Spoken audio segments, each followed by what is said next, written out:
Hi friends, welcome to NMK Telugu online classes. ఈ వీడియోలో మనం కేంద్ర ప్రభుత్వం గురించి డిస్కస్ చేస్తున్నాం. కేంద్ర ప్రభుత్వంలో మనకి చాలామంది ఉంటారు, అంటే రాష్ట్రపతులు, ఉపరాష్ట్రపతులు, ప్రధానమంత్రులు, మంత్రిమండలి, Lok Sabha, Rajya Sabha, supreme court, attorney general వీళ్ళందరూ ఉంటారు. మనం ముఖ్యంగా దీంట్లో రాష్ట్రపతి గురించి అయితే డిస్కస్ చేస్తున్నాం. చూడండి, ఒక రాష్ట్రపతి గురించి ఆల్మోస్ట్ ఒక 5 వీడియోస్ అయితే రెడీ అవుతున్నాయి అనమాట. కాబట్టి గ్రూప్ 2కి ప్రిపేర్ అయ్యే విధంగా నేను పాలిటీ క్లాసులు కూడా అయితే మీకు చెప్తాను. కాబట్టి డెక్కుగా చక్కగా ఒక బుక్ తీసుకొని రాసుకోవడం లాంటిది అయితే చేయండి. అదేవిధంగా చూడండి, మనకి ఈ పాలిటీ అనేది గ్రూప్ 2కి ఎక్కువ ఉపయోగపడింది. దాంతోపాటు మనకి రాబోయేటటువంటి కానిస్టేబుల్స్ ఎగ్జామ్స్లో కానీ, రైల్వే ఎగ్జామ్స్లో కానీ, ఇతర ఏ ఎగ్జామ్స్లో అయినా కూడా మనకి పాలిటీ మీద బిట్స్ వస్తాయి. కాబట్టి నేను గ్రూప్ 2 రేంజ్లోనే చెప్తాను. మీరు ప్రిపేర్ అయ్యే వాళ్ళు కూడా అలాగే ప్రిపేర్ అవ్వండి. గ్రూప్ 2 లాగే మిగతా అన్ని ఎగ్జామ్స్కి మీకు అది ఈజీ అయితే అనిపిస్తుంది. అదేవిధంగా చూడండి, దీనికి సంబంధించి నేను ఒక పీడిఎఫ్ కూడా అయితే తయారు చేశాను అనమాట. చూడండి, మనకు ఒకసారి కేంద్ర ప్రభుత్వం అనమాట. చక్కగా చూడండి, కేంద్ర ప్రభుత్వం 5వ భాగంలో ఉంది. అదేవిధంగా పరోక్ష దేశం అని చెప్పి మీకు ప్రతిదీ కూడా నేను ఇట్లా డీటెయిల్డ్గా అయితే ఇచ్చాను అనమాట. అదొక డీటెయిల్డ్గా ఇలా ప్రతిదీ కూడా నేను ఓన్గా ఎంతో కష్టపడి గ్రూప్ 2 మెటీరియల్ అయితే తయారు చేసుకుంటున్నాను. ఆ గ్రూప్ 2 మెటీరియల్ని మీ అందరికీ కూడా నేను ఇద్దాం అనుకుంటున్నాను. అయితే దానికి సంబంధించి ఒకవేళ ఎవరైనా రాష్ట్రపతికి సంబంధించి పీడిఎఫ్ కావాలి అనుకుంటే మీరు ఏం చేయాలి అంటే, కేవలం రాష్ట్రపతికి సంబంధించి పీడిఎఫ్ కోసం 25 రూపీస్ పెట్టాను అనమాట. ఎవరికైనా ఈ పీడిఎఫ్ కావాలి అనుకుంటే 9953144455. చూడండి, గత వీడియోలో కూడా నేను నెంబర్ చెప్పాను, ఇదే 9953144455.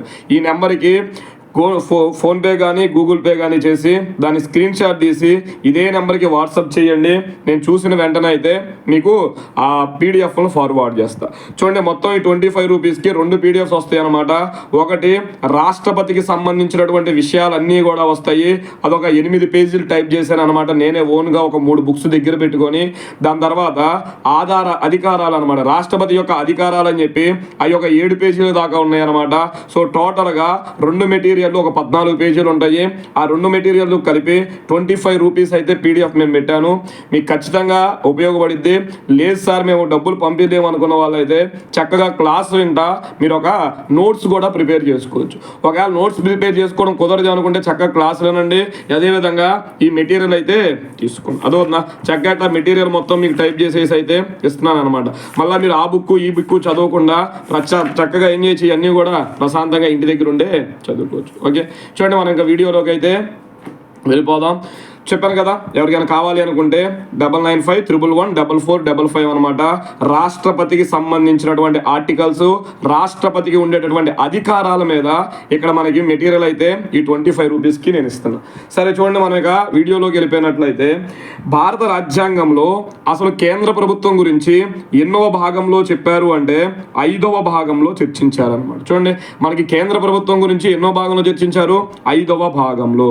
ఎక్కడి నుంచి ఎక్కడికి చర్చించారు అంటే 52 దగ్గర నుంచి 151వ ఆర్టికల్ వరకు కూడా మనకి కేంద్ర ప్రభుత్వంలో ఆర్టికల్స్గా మనం చెప్పవచ్చు. చూడండి, మనకి మొదటి భాగం అయితే భారత భూభాగాలని చెప్పి ఉంటుంది అనమాట. 1 నుంచి 4 వరకు ఉంటుంది. అదేవిధంగా రాజ్యాంగంలో 2వ భాగం అయితే పౌరసత్వం, సిటిజన్షిప్ అంటారనమాట. 5 నుంచి 11 వరకు ఉంటుంది. రాజ్యాంగంలో 3వ భాగం అయితే ప్రాథమిక హక్కులు అంటారు. 12 నుంచి 35 వరకు చర్చించబడ్డాయి. రాజ్యాంగంలో 4వ భాగం అయితే 36 నుంచి 51 వరకు ఉంటుంది. ఆదేశిక సూత్రాల గురించి చర్చించబడింది. రాజ్యాంగంలో 4A భాగం అయితే ఆర్టికల్ 51A చర్చించింది. దీంట్లో ప్రాథమిక విధుల గురించి చర్చించబడ్డాయి. అదేవిధంగా నెక్స్ట్ 5వ భాగంలో ఆర్టికల్ 52 నుంచి మనకి 151 వరకు ఉంటుంది అనమాట. సరే చూడండి, భారతదేశం అనేది ప్రజాస్వామ్య దేశం అంటారు. ఏంటిది? భారతదేశం అనేది ప్రజాస్వామ్య దేశం అంటారు. అంటే భారతదేశంలో ప్రతినిధుల్ని మనం ప్రజలే ఓట్ల ద్వారా ఎన్నుకుంటున్నారు, అందుకని ప్రజాస్వామ్య దేశం అంటారు. అయితే ఈ ప్రజాస్వామ్య దేశం 2 రకాలుగా ఉంటుంది అనమాట. ఒకటి ప్రత్యక్ష ప్రజాస్వామ్య దేశం అంటారు. చూడండి, ఒకటి వచ్చేటప్పటికి ప్రత్యక్ష ప్రజాస్వామ్య దేశం అంటారు. రెండోది వచ్చేటప్పటికి పరోక్ష ప్రజాస్వామ్య దేశం అంటారు అనమాట. కాబట్టి ప్రత్యక్ష ప్రజాస్వామ్య దేశం, పరోక్ష ప్రజాస్వామ్య దేశం. మరి మన భారతదేశం ఈ రెండిట్లో ఏ కేటగిరీకి చెందింది అంటే పరోక్ష ప్రజాస్వామ్య దేశంగా చెప్పుకుంటాం. అంటే ఇక్కడ పరోక్ష ప్రజాస్వామ్య దేశం అని ఎందుకు భారతదేశాన్ని పిలుస్తారు అంటే చూడండి, మన దేశానికి అధ్యక్షుడు ఎవరని చెప్పుకుంటాం మనం? రాష్ట్రపతి అని చెప్పుకుంటాం. ఈ రాష్ట్రపతిని ప్రజలు నేరుగా ఓటేసి ఎక్కడా ఎన్నుకోరు అనమాట. అదవుతుందా? రాష్ట్రపతిని ప్రజలు ఎక్కడా ఎన్నుకోరు. అందుకనే మన దేశం పరోక్ష ప్రజాస్వామ్య దేశంగా ఉంది. ఏ దేశంలో అయితే ఆ దేశ అధ్యక్షుడిని ప్రజలు ఎన్నుకుంటారో అది ప్రత్యక్ష ప్రజాస్వామ్య దేశం. ఏ దేశంలో అయితే అధ్యక్షుడిని ప్రజలు నేరుగా ఎన్నుకోరో అది పరోక్ష ప్రజాస్వామ్య దేశం. మనం ఎక్కడా కూడా రాష్ట్రపతి ఎన్నికల్లో ఓటు వేయం. కాబట్టి మన ఏంటిది? పరోక్ష ప్రజాస్వామ్య దేశం. మళ్ళీ ఈ పరోక్ష ప్రజాస్వామ్య దేశంలో 2 రకాలు ఉంటాయి అన్నమాట. చూడండి, పరోక్ష ప్రజాస్వామ్య దేశం అనేది మళ్ళా 2 రకాలు అనమాట. ఒకటి వచ్చేటప్పటికి అధ్యక్ష తరహా ప్రభుత్వం అంటారు. చూడండి, ఇక్కడ రాస్తున్నా. ఒకటి వచ్చేటప్పటికి అధ్యక్ష తరహా ప్రభుత్వం అంటారు. రెండోది వచ్చేటప్పటికి పార్లమెంటరీ తరహా ప్రభుత్వం అంటారు. పార్లమెంటరీ తరహా ప్రభుత్వం అంటారు. కాబట్టి ఒకటి వచ్చేటప్పటికి అధ్యక్ష తరహా ప్రభుత్వం, రెండోది వచ్చేటప్పటికి పార్లమెంటరీ తరహా ప్రభుత్వం అంటారు అనమాట. మరి మళ్ళా భారతదేశం ఈ రెండిట్లో ఏ కేటగిరీకి చెందింది? అధ్యక్ష తరహా ప్రభుత్వం అంటే ఆ దేశంలో అన్ని అధికారాలు కూడా అధ్యక్షుడి దగ్గర ఉంటాయి అని అర్థం అనమాట. పార్లమెంటరీ తరహా ప్రభుత్వం అంటే ఆ దేశంలో అన్ని అధికారాలు పార్లమెంటులో సభ్యుడైనటువంటి ప్రధానమంత్రికి ఉంటాయి అని అర్థం అనమాట. సో ఇప్పుడు మీరు జాగ్రత్తగా గమనిస్తే భారతదేశంలో రాష్ట్రపతి కన్నా ప్రధానమంత్రికే ఎక్కువ అధికారాలు అయితే ఉన్నాయి. అందుకనే మనది ఏ తరహా ప్రభుత్వం అయ్యిద్ది అంటే పార్లమెంటరీ తరహా ప్రభుత్వం అయ్యిద్ది. ఇది గుర్తుపెట్టుకోవాలి. ఈ పార్లమెంటరీ తరహా ప్రభుత్వంలో 2 నేతలు ఉంటారనమాట. అదవుతున్నా? పార్లమెంటరీ తరహా ప్రభుత్వంలో 2 నేతలు ఉంటారు. ఎవరెవరు ఉంటారు అంటే ఒక ఆయన వచ్చేటప్పటికి దేశాధినేత అంటారు. చూడండి, ఒక ఆయన ఏమంటారు? దేశాధినేత అంటారు. ఇంకొక ఆయన వచ్చేటప్పటికి ప్రభుత్వాధినేత అంటారు. ప్రభుత్వాది నేత అంటారు. దేశాధినేత అదేవిధంగా ప్రభుత్వాధినేత అనే పేరుతో పిలుస్తారు అనమాట. మరి ఇక్కడ దేశాధినేత అని ఎవరు పిలుస్తారు అంటే ఆ దేశ అధ్యక్షుడు అనమాట. అంటే భారతదేశంలో రాష్ట్రపతిని మనం దేశాధినేత అంటారు. మరి ప్రభుత్వాధినేత అని ఎవరు పిలుస్తారు అంటే ప్రధానమంత్రిని ప్రభుత్వాధినేత అనే పేరుతో అయితే పిలుస్తారు. కాబట్టి భారతదేశం అనేది ప్రజాస్వామ్య దేశం. ప్రజాస్వామ్యంలో మళ్ళా పరోక్ష ప్రజాస్వామ్య దేశం. పరోక్ష ప్రజాస్వామ్యంలో మళ్ళా 2 రకాలు: అధ్యక్ష తరహా ప్రభుత్వం, పార్లమెంటరీ తరహా ప్రభుత్వం అని ఉంటుంది. పార్లమెంటరీ తరహా ప్రభుత్వము 2 రకాలు. దేశాధినేత అంటే పార్లమెంటరీ తరహా ప్రభుత్వంలో 2 ఉంటారు: దేశాధినేత, ప్రభుత్వాధినేత. దేశాధినేతనైతే రాష్ట్రపతి అంటారు, ప్రభుత్వాధినేతనైతే ప్రధానమంత్రి అంటారు. కాబట్టి మన దేశంలో ప్రభుత్వాధినేత అనేవాడికి ఎక్కువ అధికారాలు ఉండడం అయితే జరిగింది. ఇది గుర్తుపెట్టుకోవాలి. చాలా చాలా ఇంపార్టెంట్ పాయింట్లు. చూడండి, ఇక్కడ మన దేశానికి అధ్యక్షుడు రాష్ట్రపతి అయినప్పటికీ, అదవుతా? మన దేశానికి అధ్యక్షుడు రాష్ట్రపతి అయినప్పటికీ ఇతను నామమాత్రంగానే ఉంటాడు అనమాట. దేశానికి అధ్యక్షుడు అని చెప్తున్నాం, కానీ ఇతను నామమాత్రంగా మాత్రమే ఉంటాడు అనమాట. వాస్తవంగా అధికారాలను చూడండి, వాస్తవంగా అధికారాలను చలాయించేది ఎవరు అని అడుగుతాడు. అదవుతుందా? వాస్తవంగా అధికారాలను చలాయించేది ఎవరు అంటే భారతదేశంలో మనం ప్రధానమంత్రిగా అయితే చెప్పుకోవచ్చు. అదవుతుందా? చూడండి, మన దేశాధినేత ఎవరు అంటే ఎవరు? రాష్ట్రపతి. కానీ అధికారాలను వాస్తవంగా చలాయించేది ఎవరంటే మాత్రం మనం ఏం చెప్పుకోవాలి? ప్రధానమంత్రి అని చెప్పుకోవాలి. భారతదేశానికి రాజ్యాంగ రీత్యా అంటారు. చూడండి, భారతదేశానికి రాజ్యాంగ రీత్యా అధిపతి ఎవరు? భారతదేశానికి రాజ్యాంగ రీత్యా అధిపతి ఎవరు అని అడిగితే మనం రాష్ట్రపతి అనే పేరును చెప్పుకోవాలి. ఏంటిది? రాష్ట్రపతి అని చెప్పుకోవాలి. అదేవిధంగా రాజ్యాంగం మన రాష్ట్రపతికి అనేక అధికారాలను ఇచ్చిందనమాట. రాజ్యాంగము రాష్ట్రపతికి అనేక అధికారాలు ఇచ్చింది. అయితే రాష్ట్రపతి ఎక్కడా కూడా వాటిని సొంతగా వినియోగించుకోడు. ఇది గుర్తుపెట్టుకోవాలి. చూడండి, రాజ్యాంగం అనేక అధికారాలను రాష్ట్రపతికి ఇచ్చినప్పటికీ కూడా రాష్ట్రపతి ఎక్కడా కూడా వాటిని ఏంటిది సొంతగా ఉపయోగించుకోడు. మరి ఎవరు చెప్పినట్టు అంటాడు? ప్రధానమంత్రి మరియు మంత్రి మండలి. చూడండి, ప్రధానమంత్రితో కూడిన మంత్రి మండలి యొక్క సలహాలు సూచనలు మేరకు మాత్రమే ఎవరు పనిచేస్తారు అంటే రాష్ట్రపతి ఏం చేస్తాడు? పరిపాలన చేస్తాడు. అంటే దేశాధినేత రాష్ట్రపతి, రాజ్యాంగ రీత్యా అధిపతి ఎవరు? మనకి రాష్ట్రపతి. దేశంలో ప్రథమ పౌరుడు రాష్ట్రపతి. అయినప్పటికీ ప్రధానమంత్రితో కూడిన మంత్రి మండలి యొక్క సలహాలు సూచనలు మాత్రమే రాష్ట్రపతి పనిచేస్తాడు. ఆయన సొంతగా ఏ నిర్ణయము తీసుకోడు. ఆయన సొంతగా ఎందుకు తీసుకోలేడు అంటే ఆయన్ని ప్రజలు ఎన్నుకోవటం లేదు. ప్రజలు ఎవరిని ఎన్నుకుంటున్నారు అంటే ప్రభుత్వాన్ని ఎన్నుకుంటున్నారు, లోక్సభ సభ్యులను ఎన్నుకుంటున్నారు. ఏ పార్టీకి అయితే అధిక మెజారిటీ లోక్సభలో వచ్చిందో ఆ పార్టీకి సంబంధించినటువంటి వ్యక్తే ప్రధానమంత్రి అవ్వడం అనేది జరుగుతుంది. అందుకే మనకి ఇక్కడ దేశానికన్నా కూడా చూడండి, దేశానికన్నా కూడా అంటే రాష్ట్రపతి కన్నా కూడా ప్రధానమంత్రికి ఎక్కువ అధికారాలు ఉండడం అయితే జరుగుతుంది. కాబట్టి ఇది కూడా మీరు గుర్తుపెట్టుకోవాలి, చాలా ఇంపార్టెంట్ అన్నమాట. ఈ కారణం చేతనే భారతదేశంలో రాష్ట్రపతిని ఏమని పిలుస్తారు అంటే ఒక రబ్బర్ స్టాంపుగా అయితే పిలుస్తారు అన్నమాట. చూడండి, రాష్ట్రపతిని రబ్బర్ స్టాంపుగా పిలుస్తారు కొంతమంది. ఎందుకు పిలుస్తారు అంటే రాజ్యాంగం ప్రకారం ఆయనకు అన్ని అధికారాలున్నా ఎక్కడా కూడా ఆయన సొంతగా వినియోగించుకోడు. ప్రధానమంత్రితో కూడిన మంత్రి మండలి ఏది చెప్తే అదే చేస్తాడు కాబట్టి ఈయన ఒక రబ్బర్ స్టాంపుగా అయితే చెప్పడం జరుగుతుంది. చూడండి, కేంద్ర ప్రభుత్వాన్ని మొత్తం ఎన్ని రకాలుగా విభజిస్తారు అంటే 3 రకాలుగా విభజిస్తారు. కేంద్ర ప్రభుత్వాన్ని ఎన్ని రకాలు? 3 రకాలుగా విభజించారు. ఒకటి వచ్చేటప్పటికి కేంద్ర కార్యనిర్వహణ శాఖ, కేంద్ర కార్యనిర్వహణ శాఖ అంటారు అనమాట. అదొక ఎగ్జిక్యూటివ్ అని పిలుస్తారు అనమాట, కేంద్ర కార్యనిర్వహణ శాఖ అంటారు. రెండోది వచ్చేటప్పటికి కేంద్ర శాసన శాఖ అంటారు. చూడండి, కేంద్ర శాసన శాఖ లెజిస్లేటివ్ అంటారు అనమాట. మూడోది వచ్చేటప్పటికి న్యాయ శాఖ అంటారు. ఏంటిది? న్యాయ శాఖ అంటారు. కేంద్ర కార్యనిర్వహణ శాఖ, కేంద్ర శాసన శాఖ, న్యాయ శాఖ అని చెప్పి ప్రభుత్వంలో 3 రకాలు ఉంటాయి.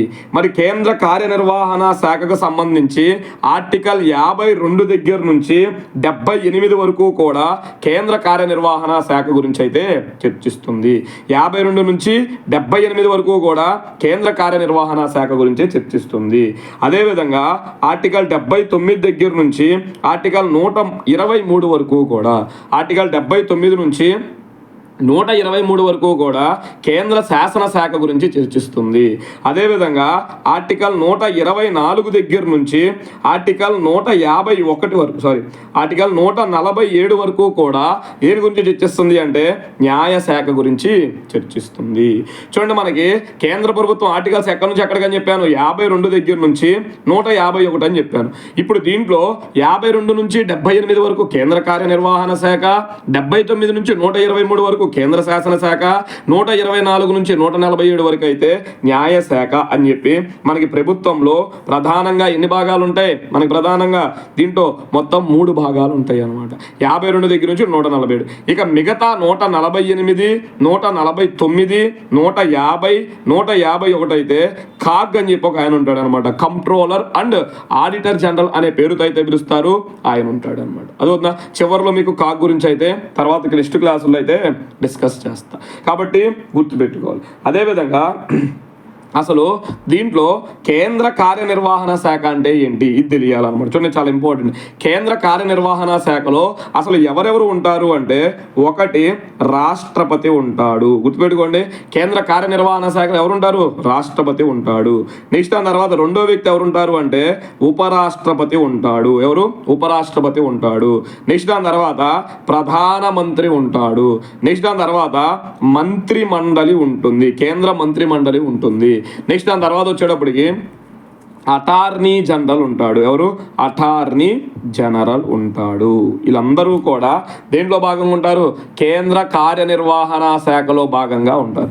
చూడండి, మనకి కేంద్ర కార్యనిర్వహణ శాఖలో ఈ క్రింది వాటిలో లేని వ్యక్తి ఎవరు అని అడుగుతాడు ఎగ్జామ్లో. లేని వాళ్ళు ఎవరు అని అడుగుతాడు. మీకు ఉన్న వాళ్ళు ఎవరో తెలియాలి కాబట్టి రాష్ట్రపతి, ఉపరాష్ట్రపతి, ప్రధానమంత్రి, కేంద్ర మంత్రి మండలి, అటార్నీ జనరల్ వీళ్ళందరూ కూడా దేంట్లో సభ్యులుగా ఉన్నారు? దేంట్లో భాగంగా ఉన్నారు? కేంద్ర కార్యనిర్వహణ శాఖలో భాగంగా ఉన్నారు. అయితే మరి కేంద్ర కార్యనిర్వహణ శాఖకు అధిపతి ఎవరు అని అడుగుతాడు మిమ్మల్ని. అదవుతుందా? కేంద్ర కార్యనిర్వహణ శాఖకు అధిపతి అంటే వీళ్ళందరికీ అధిపతిగా ఎవరుంటారు అంటే రాష్ట్రపతి ఉంటాడు. చాలా ఇంపార్టెంట్ బిట్ ఇది. కేంద్ర కార్యనిర్వహణ శాఖ అధిపతి ఎవరు అని అడిగితే రాష్ట్రపతి అని చెప్పి అయితే మనం డిస్కషన్ చేయొచ్చు అనమాట. అదవుతుందా?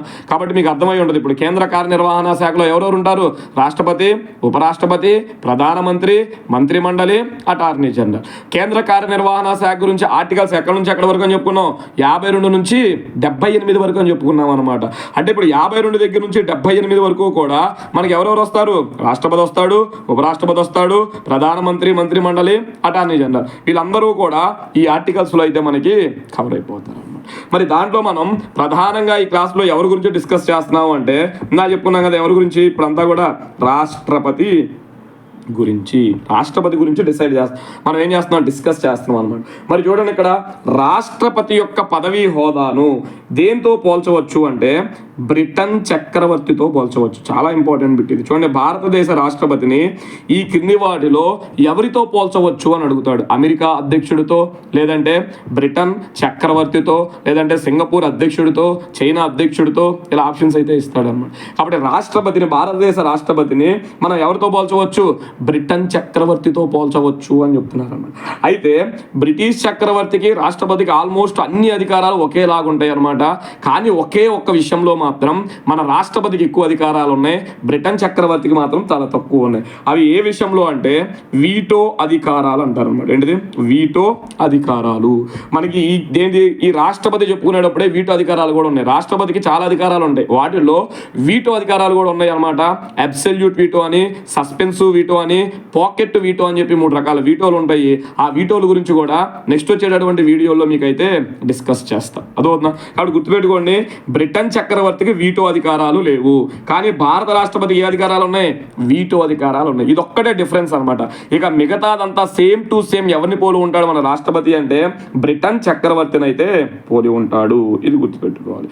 మరి మన రాష్ట్రపతికి ఏ అధికారాలు ఇచ్చారు? బ్రిటన్ చక్రవర్తికి లేనివి మన రాష్ట్రపతికి ఉన్న అధికారాలు ఏంటిది? వీటో అధికారం. మరి వీటో అధికారాలను మనం ఎక్కడి నుంచి గ్రహించాము అంటే మాత్రం మళ్ళా అమెరికా నుంచి గ్రహించాము అనమాట. ఎక్కడి నుంచి? అమెరికా. ఇది గుర్తుపెట్టుకోండి. వీటో అధికారాలను మనం ఏ దేశం నుంచి గ్రహించాము అంటే అమెరికా దేశం నుంచి అయితే గ్రహించాము. చాలా ఇంపార్టెంట్ అనమాట. అదేవిధంగా భారతదేశంలో బ్రిటిష్ వలసవాద యుగంలో ఈ రాష్ట్రపతిని, ఈ దేశ అధ్యక్షుడిని ఏమని పిలుస్తారు అంటే హిజ్ ఎక్సలెన్సీ అనే పేరుతో పిలుస్తారు అన్నమాట. చూడండి, ఇక్కడ రాసిన హిజ్ ఎక్సలెన్సీ అంటారు. హిజ్ ఎక్సలెన్సీ అంటారు. చూడండి, భారతదేశంలో బ్రిటిష్ వలసవాద యుగంలో హిజ్ ఎక్సలెన్సీ అని చెప్పి ఒకప్పుడు పిలిచేవాళ్ళు అనమాట. అదవుతుందా? అయితే ఈ హిజ్ ఎక్సలెన్సీ అనే పదాన్ని బ్రిటిష్ వాడు పిలిచేవాడు అనమాట. అందుకని మనం హిజ్ ఎక్సలెన్సీ అనే పదాన్ని రాష్ట్రపతి ముందు కానీ, రాష్ట్రాల గవర్నర్ల పేరు ముందు కానీ ఎట్టి పరిస్థితుల్లో ఈ పేరును వాడకూడదు అని చెప్పి 2012వ సంవత్సరంలో ప్రణబ్ ముఖర్జీ రాష్ట్రపతిగా ఉన్నప్పుడు ఈ యొక్క సవరణ అయితే తీసుకొచ్చారనమాట. అదవుతుందా? చూడండి, దేశానికి ప్రథమ పౌరుడు రాష్ట్రపతి, ప్రతి రాష్ట్రానికి ప్రథమ పౌరుడు గవర్నర్. వీళ్ళిద్దరి పేర్ల ముందు కూడా హిజ్ ఎక్సలెన్సీ అనే మాటను వాడకూడదు. ఎందుకు అంటే ఈ హిజ్ ఎక్సలెన్సీ అనేది బ్రిటిష్ వాడు ఉపయోగించేటటువంటి పదం అన్నమాట. అందుకనే ఎట్టి పరిస్థితుల్లో కూడా దీనిని ఉపయోగించకూడదు అని చెప్పి అయితే చెప్తున్నారు. దీనికి సంబంధించి ఎప్పుడు సవరణ చేశారు అంటే 2012లో సవరణ చేశారు. అయితే మరి ఏం ఉపయోగించాలి? ఇది గుర్తుపెట్టుకోండి. ఏమని ఉపయోగించాలి అంటే ఫర్ ఎగ్జాంపుల్ మనకి కామన్వెల్త్ దేశాలు అని ఉంటాయి అన్నమాట. చూడండి, కామన్వెల్త్ దేశాలు. కామన్వెల్త్ దేశాలు అంటే అర్థం ఏంటి? మళ్ళీ కామన్వెల్త్ దేశాలు అంటే ఒకప్పుడు బ్రిటిష్ వాడి చేత రూల్ చేయబడి ఇప్పుడు వీళ్ళందరూ స్వతంత్రాన్ని సంపాదించుకొని ఒక కూటమిలాగా ఏర్పడ్డారనమాట. ఆ కూటమిని ఏమంటారు అంటే కామన్వెల్త్. ఈ కామన్వెల్త్లో ఉన్న దేశాలన్నీ కూడా ఒకప్పుడు బ్రిటిష్ వాళ్ళు పరిపాలించారు. ఇప్పుడు భారతదేశాన్ని కూడా బ్రిటిష్ వాడు పరిపాలించాడు కదా ఒకప్పుడు. కాబట్టి మన భారతదేశాన్ని కూడా ఏమంటాము? కామన్వెల్త్ దేశం అని చెప్పి అయితే పిలుస్తాం అనమాట. మరి కామన్వెల్త్ దేశాలలో చూడండి, ఎట్టి పరిస్థితుల్లో హిజ్ ఎక్సలెన్స్ అంటే ఇప్పుడు రాష్ట్రపతి ఆ కామన్వెల్త్ దేశాల్లో ఏదో ఇప్పుడు బంగ్లాదేశ్ ఉంది, అదో ఒకప్పుడు బ్రిటిష్ వాడి చేత పరిపాలించబడింది. ఇప్పుడు మన రాష్ట్రపతి కనుక బంగ్లాదేశ్కి వెళ్ళాడు అనుకోండి, అక్కడ ఆయన ఏమని సంబోధించకూడదు? మనం హిజ్ ఎక్సలెన్సీ అని సంబోధించకూడదు. మరి ఏం సంబోధించాలి అంటే హానరబుల్ అంటారు అనమాట. ఏంటిది? హానరబుల్. కాబట్టి కామన్వెల్త్ దేశాలలో రాష్ట్రపతిని హానరబుల్ అనే ఆ పేరుతో అయితే మనం సంబోధించాలి. ఇది గుర్తుపెట్టుకోండి. అలా కాకుండా అంతర్జాతీయ వేదికల పైన, కామన్వెల్త్ కాకుండా మిగతా అంతర్జాతీయ దేశాల పైన అయితే మనం అక్కడ మాత్రం ఏది ఉపయోగించవచ్చు అంటే హిజ్ ఎక్సలెన్సీ అని ఉపయోగించవచ్చు అనమాట. అంటే కామన్వెల్త్ దేశాలలో మాత్రం హానరబుల్ అని వాడాలి, మిగతా అంతర్జాతీయ వేదికలలో మాత్రం అయితే మనం హిజ్ ఎక్సలెన్సీ అని చెప్పి అయితే ఉపయోగించవచ్చు. గుర్తుపెట్టుకోండి. గుర్తుపెట్టుకోండి. చాలా చాలా ఇంపార్టెంట్ పాయింట్స్ ఇవన్నీ కూడా. అదేవిధంగా మరి రాష్ట్రపతి గురించి ప్రధానంగా తెలియచేయు ఆర్టికల్స్ ఏంటి? చూడండి, ప్రధానంగా తెలియజేయ ఆర్టికల్స్ చూస్తే ఆర్టికల్ 52 అనమాట. అసలు కేంద్ర ప్రభుత్వం ఎక్కడ స్టార్ట్ అవుతుందని చెప్పాము మనం, 52 దగ్గర నుంచి 151. మరి దీంట్లో మనం ఏ శాఖ గురించి చెప్పుకుంటున్నాం? కార్యనిర్వహణ శాఖ గురించి చెప్పుకుంటున్నాం. మరి కార్యనిర్వహణ శాఖ అంటే ఎక్కడి నుంచి ఎక్కడి వరకు? 52 దగ్గర నుంచి 78 వరకు. మళ్ళీ కార్యనిర్వహణ శాఖలో మనం ఎవరి గురించి చెప్పుకుంటున్నాం? రాష్ట్రపతి గురించి చెప్పుకుంటున్నాం అనమాట. మరి రాష్ట్రపతి గురించి ఆర్టికల్స్ చూసినట్లయితే 52 దగ్గర స్టార్ట్ అవుతాయి అనమాట. అక్కడ 52 దగ్గర స్టార్ట్ అవుతాయి, 62 దగ్గర ఎండ్ అవుతాయి. మళ్ళీ మధ్యలో ఇంకా కొన్ని ఆర్టికల్స్ కూడా రాష్ట్రపతి గురించి అయితే చర్చిస్తాయి. సో ఇప్పుడు మనకి వరుసగా రాష్ట్రపతి యొక్క ఆర్టికల్స్ 52, 62 అని చెప్పి 52 దగ్గర నుంచి 62 వరకు అయితే వస్తాయి అనమాట. మరి దీంట్లో ఫస్ట్ ఆర్టికల్ చూసుకున్నట్లయితే ఆర్టికల్ 52 అంటారు. చూడండి, ఆర్టికల్ 52 ప్రకారం భారతదేశానికి ఒక రాష్ట్రపతి ఉంటాడు. చాలా ఇంపార్టెంట్ అనమాట. చూడండి, భారతదేశానికి ఒక రాష్ట్రపతి అయితే ఉంటాడు అనమాట. రేపు ఇద్దరు మీకు ఎగ్జామ్లో బిట్స్ ఎలా ఉంటాయి అంటే, భారతదేశానికి రాష్ట్రపతి ఏ ఆర్టికల్ ప్రకారం ఉన్నాడు అని అడుగుతాడు, ఆర్టికల్ 52. భారతదేశానికి ఉపరాష్ట్రపతి ఏ ఆర్టికల్ ప్రకారం ఉన్నాడు అని అడుగుతాడు. అదో ఉపరాష్ట్రపతి ఏ ఆర్టికల్ ప్రకారం ఉన్నాడు అంటే 63 ప్రకారం ఉంటాడు. భారతదేశంలో రాష్ట్రాలకు గవర్నర్లు ఏ ఆర్టికల్ ప్రకారం ఉన్నారు? 155 ప్రకారం ఉన్నారు. భారతదేశంలో సుప్రీంకోర్టు ఏ ఆర్టికల్ ప్రకారం ఉంది? 124 ప్రకారం ఉంది. భారతదేశంలో కాగ్ ఏ ఆర్టికల్ ప్రకారం ఉన్నాడు? 148 ప్రకారం కాగ్ ఉంటాడు. అదవుతుందా? భారతదేశంలో అటార్నీ జనరల్ ఏ ఆర్టికల్ ప్రకారం ఉన్నాడు? 76 ప్రకారం అటార్నీ జనరల్ ఉన్నాడు. కాబట్టి మీకు ఎగ్జామ్స్లో ఎలాంటి బిట్స్ పడతాయి అనమాట. కాబట్టి భారతదేశానికి రాష్ట్రపతి ఏ ఆర్టికల్ ప్రకారం ఉన్నాడు అంటే ఆర్టికల్ 52 ప్రకారం ఉన్నారు. భారతదేశంలో రాష్ట్రపతి అనే వ్యక్తి చూడండి ఒక నామమాత్రపు అధికారిగా ఉంటాడు. నామమాత్రపు అధికారిగా ఉంటాడు అనమాట. ఈయన జస్ట్ ఒక నామమాత్రపు అధికారి అని అన్నమాట. అంటే రాజ్యాంగంలో అనేక ఆర్టికల్స్లో ఈయన చెప్పినా కూడా సింపుల్గా ఒక ఆర్టికల్లో ఏం తెలియచేశారు అంటే, ఈయన ఏది కూడా సొంతగా నిర్ణయం తీసుకోలేడు, ప్రధానమంత్రితో కూడిన మంత్రిమండలి యొక్క సలహాలు సూచనలు మేరకే పనిచేయాలని చెప్పారనమాట. అందుకనే తన భారతదేశంలో ఒక నామమాత్రపు అధికారిగా చూస్తామన్నమాట. అదేవిధంగా ఇతన్నే రాష్ట్రపతిని మనం ఏమని పిలుస్తాము అంటే రాజ్యాధినేత అని కూడా పిలుస్తారు అనమాట. ఏంటిది? రాజ్యాధినేత అంటారు, లేదా దేశాధినేత అనే పేరుతో కూడా పిలుస్తారు. గుర్తుపెట్టుకోవాలి, ఇవన్నీ ఇంపార్టెంట్. రాజ్యాధినేత లేదా రాజ్యాంగ అధినేత అని పిలుస్తారు. అదేవిధంగా దేశాధినేత, చూడండి, రాజ్యాధినేత, రాజ్యాంగ అధినేత అని కూడా అంటారు. ఎందుకు అంటే భారతదేశంలో దేని గురించి అయినా సరే వ్యాఖ్యానించే అధికారం రాష్ట్రపతికి అనే వ్యక్తికి ఉందన్నమాట. దేశంలో అత్యున్నత న్యాయస్థానాలు ఇచ్చినటువంటి తీర్పులను కూడా మార్చే అధికారం రాష్ట్రపతికి ఉందన్నమాట. ఫర్ ఎగ్జాంపుల్ సుప్రీంకోర్టు దేశంలో అత్యున్నత న్యాయస్థానం. అది కనుక ఎవరికైనా వ్యక్తికి ఉరిశిక్ష వేసిందనుకోండి, రాష్ట్రపతి ఆర్టికల్ 72 ప్రకారం ఆ ఉరిశిక్షను రద్దు చేసే అధికారం కూడా ఉందన్నమాట. అదవుతుందా? కాబట్టి రాజ్యాంగం రీత్యా కూడా అధినేత ఎవరు అంటే మనకి రాష్ట్రపతిగా చెప్పుకోవచ్చు. అదేవిధంగా దేశాధినేత అని పిలిచి కూడా పిలుస్తారు. అదేవిధంగా దేశంలో ప్రథమ పౌరుడు అంటారు. చాలా చాలా ఇంపార్టెంట్ బిట్. దేశంలో ప్రథమ పౌరుడు, ఫస్ట్ సిటిజన్ ఆఫ్ ఇండియా అని పిలుస్తారు అనమాట.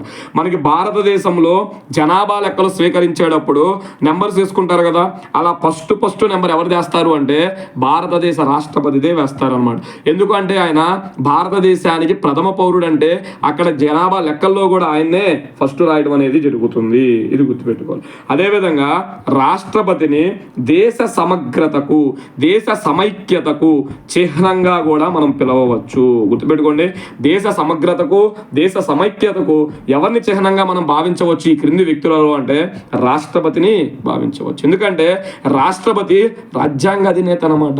రాజ్యాంగాన్ని ఎలా పరిరక్షించాలో తెలిసినటువంటి వ్యక్తిగా మనం భావించాలన్నమాట. కాబట్టి ఇవన్నీ కూడా మనకి ఏ ఆర్టికల్లో ఉన్నాయి అంటే ఆర్టికల్ 52. చూడండి, సింపుల్గా మిమ్మల్ని ఎగ్జామ్లో ఏమడుగుతాడు అంటే భారతదేశానికి ఏ ఆర్టికల్ ప్రకారం రాష్ట్రపతి ఉన్నాడు అని అడుగుతాడు. సింపుల్గా ఆర్టికల్ 52 ప్రకారం భారతదేశానికి రాష్ట్రపతి అయితే ఉన్నాడు. గుర్తుపెట్టుకోండి, చాలా చాలా ఇంపార్టెంట్ బిట్ అనమాట. నెక్స్ట్ దాని తర్వాత రెండవ ఆర్టికల్ చూసినట్లయితే ఆర్టికల్ 53 అంటారు అనమాట. ఆర్టికల్ 53 అంటారు. మరి ఆర్టికల్ 53 ఏం చెప్తుంది అంటే చూడండి, దేశంలో కార్యనిర్వహణ అధికారి ఎవరు? అదవుతున్న కార్యనిర్వహణ అధికారి ఎవరు అని అడిగితే మనం ఏం చెప్పాలి? రాష్ట్రపతి అని చెప్పాలన్నమాట. అదవుతున్న దేశంలో కార్యనిర్వహణాధిపతి ఎవరు? రాష్ట్రపతి. కార్యనిర్వహణ శాఖలో ఎవరెవరు ఉంటారని చెప్పాను మీకు? రాష్ట్రపతి, ఉపరాష్ట్రపతి, ప్రధానమంత్రి, మంత్రిమండలి, అటార్నీ జనరల్, వీళ్ళందరినీ కలిపి కార్యనిర్వహణ శాఖ అంటారు, కార్యనిర్వహణ అధికారులు అంటారు. మరి వాళ్ళందరిలో కూడా ఎవరు లీడ్ అంటే రాష్ట్రపతి దాంట్లో లీడ్గా ఉంటాడు. అదేవిధంగా భారతదేశంలో కార్యకలాపాలన్నీ కూడా గుర్తుపెట్టుకోండి, భారతదేశంలో ప్రభుత్వ కార్యకలాపాలన్నీ కూడా ఎవరి పేరు మీద జరగాలి అంటే రాష్ట్రపతి పేరు మీదగానే జరగాలి. ఇది కూడా చాలా ఇంపార్టెంట్ బిట్ అనమాట. రాష్ట్రపతి పేరు మీదగానే జరగాలి. భారతదేశంలో ప్రభుత్వ కార్యకలాపాలన్నీ ఎవరి పేరు మీద జరగాలి? రాష్ట్రపతి పేరు మీదగానే జరగాలన్నమాట. అదేవిధంగా రాష్ట్రపతిని చూడండి, రాష్ట్రపతిని సర్వ సైన్య అధ్యక్షుడు అంటారన్నమాట. సర్వ సైన్య అధ్యక్షుడు అనే పేరుతో కూడా పిలుస్తారన్నమాట. మనకి సర్వ సైన్య అధ్యక్షుడు అన్నాం అంటే ఫర్ ఎగ్జాంపుల్ త్రివిధ దళాలు ఉన్నాయి అనమాట. అది చూడండి, సర్వసైన్య అధ్యక్షుడు అంటారు, త్రివిధ దళాల అధిపతి అనే పేరుతో కూడా పిలుస్తారు. త్రివిధ దళాల అధిపతి అంటారు అనమాట. ఎందుకు ఈ పేరుతో పిలుస్తారు అంటే సర్వసైన్య అధ్యక్షుడు అంటున్నారు. ఏదైనా దేశంతో యుద్ధం ప్రకటించాలి అంటే ఆ యుద్ధాన్ని అఫీషియల్గా రాష్ట్రపతి ప్రకటించాలన్నమాట. ఏదైనా యుద్ధాన్ని విరమణ చేయాలి అనుకుంటే దాన్ని అధికారికంగా రాష్ట్రపతి విరమణ చేయాలన్నమాట. అందుకనే ఈయన్ని సర్వసైన్య అధ్యక్షుడు అంటారు. అదేవిధంగా ఇతన్నే రాష్ట్రపతినే త్రివిధ దళాల అధిపతి అని కూడా పిలుస్తారు. ఎందుకు త్రివిధ దళాల అధిపతి అని పిలుస్తారు అంటే గుర్తుపెట్టుకోండి, భారతదేశంలో త్రివిధ దళాలు అంటే ఏంటి? మనకి ఆర్మీ, ఎయిర్ ఫోర్స్, నేవీ అనమాట. ఈ ఆర్మీ, ఎయిర్ ఫోర్స్, నేవీల యొక్క చీఫ్లను ఎవరు నియమిస్తారు అంటే మనకు రాష్ట్రపతి నియమిస్తాడు అనమాట. అందుకే మనము రాష్ట్రపతిని ఏమని పిలుస్తున్నాం? త్రివిధ దళాల అధిపతి అనే పేరుతోనే పిలుస్తున్నాం అనమాట. అంటే మీకు సింపుల్గా ఆర్టికల్ 53 అనేది ఏం తెలియజేస్తుంది అంటే రాష్ట్రపతి యొక్క హోదాను తెలియజేస్తుంది. చాలా ఇంపార్టెంట్ బిట్ ఇది. చూడండి, రాష్ట్రపతి హోదాను తెలియజేయ ఆర్టికల్ ఏది అని అడుగుతాడు. అదోనా రాష్ట్రపతి యొక్క హోదాను తెలియజేయ ఆర్టికల్ ఏది అంటే 53 అనమాట. ఎందుకు? దేశంలో కార్యకలాపాలన్నీ ఆయన పేరు మీద జరగాలి. ఇతని సర్వసైన్య అధ్యక్షుడు అంటారు, త్రివిధ దళాల అధిపతి అంటారు, అంతకుముందు దేశానికి ప్రథమ పౌరుడు అంటారు, దేశాధినేత అంటారు, రాజ్యాధినేత అంటారు, రాజ్యాంగ అధినేత, అనేక పేర్లతో రాష్ట్రపతిని పిలవడం అయితే జరుగుతుంది. అదోనా చాలా ఇంపార్టెంట్ పాయింట్స్ ఇవన్నీ కూడా. మీకు ఇవన్నీ కూడా ఒక బుక్లో అయితే ఎక్కడా దొరకవు, గుర్తుపెట్టుకోండి. అదోనా నేను 2-3 బుక్స్ని మొత్తం చదివి వాటన్నిటిలో నుంచి ఇంపార్టెంట్ పాయింట్ను గ్యాదర్ చేసి మీ క్లాస్ చెప్తున్నాను. రాసుకోగలిగితే నీట్గా రాసుకోండి. లేదు సార్ మేము రాయలేమంటే మీకు వీడియో స్టార్టింగ్లో చెప్పాను కదా, లేదా వీడియో ఎండింగ్లో కూడా చెప్తున్నాను. దీనికి సంబంధించి మీరు ఫోన్పే కానీ గూగుల్ పే కానీ చేస్తే నేను ఆ పీడిఎఫ్లో అయితే పంపుతాను అనమాట.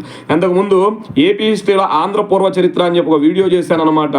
ఆల్మోస్ట్ చాలామంది ఆ పీడిఎఫ్లు తీసుకోవడం అయితే జరిగింది. వాళ్ళలో చాలా మంది మాట్లాడడం కూడా జరిగింది. ఆంధ్రప్రదేశ్లోని చాలా జిల్లాల నుంచి ఆల్మోస్ట్ ఒక 15 జిల్లాల నుంచి నాకు ఫోన్లు అయితే వచ్చినాయి అనమాట.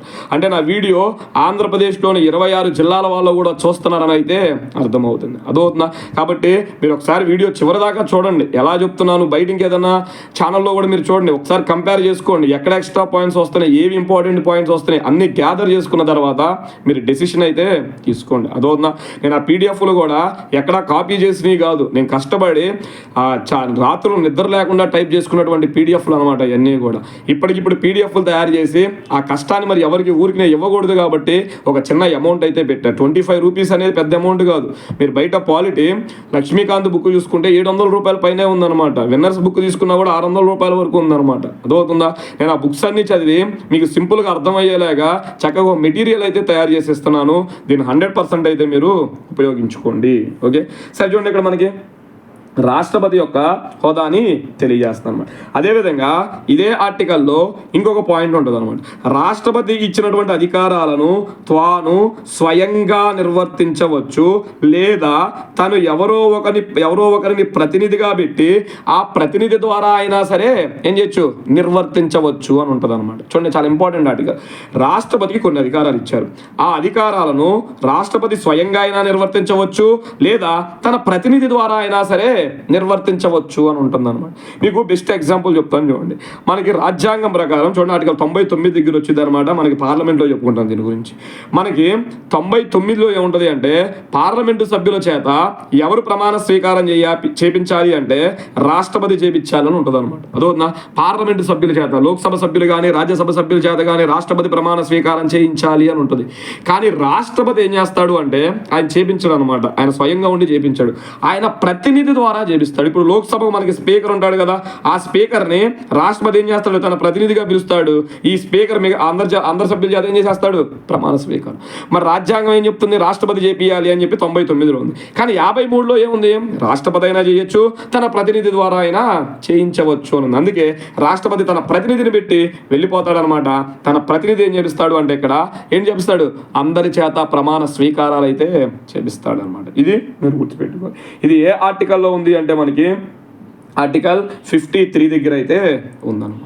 నెక్స్ట్ దాని తర్వాత ఇంకొక ఆర్టికల్ అనమాట. చూడండి ఆర్టికల్ 54 అంటారు. చాలా చాలా ఇంపార్టెంట్ ఆర్టికల్. చూడండి ఆర్టికల్ 54 అనమాట.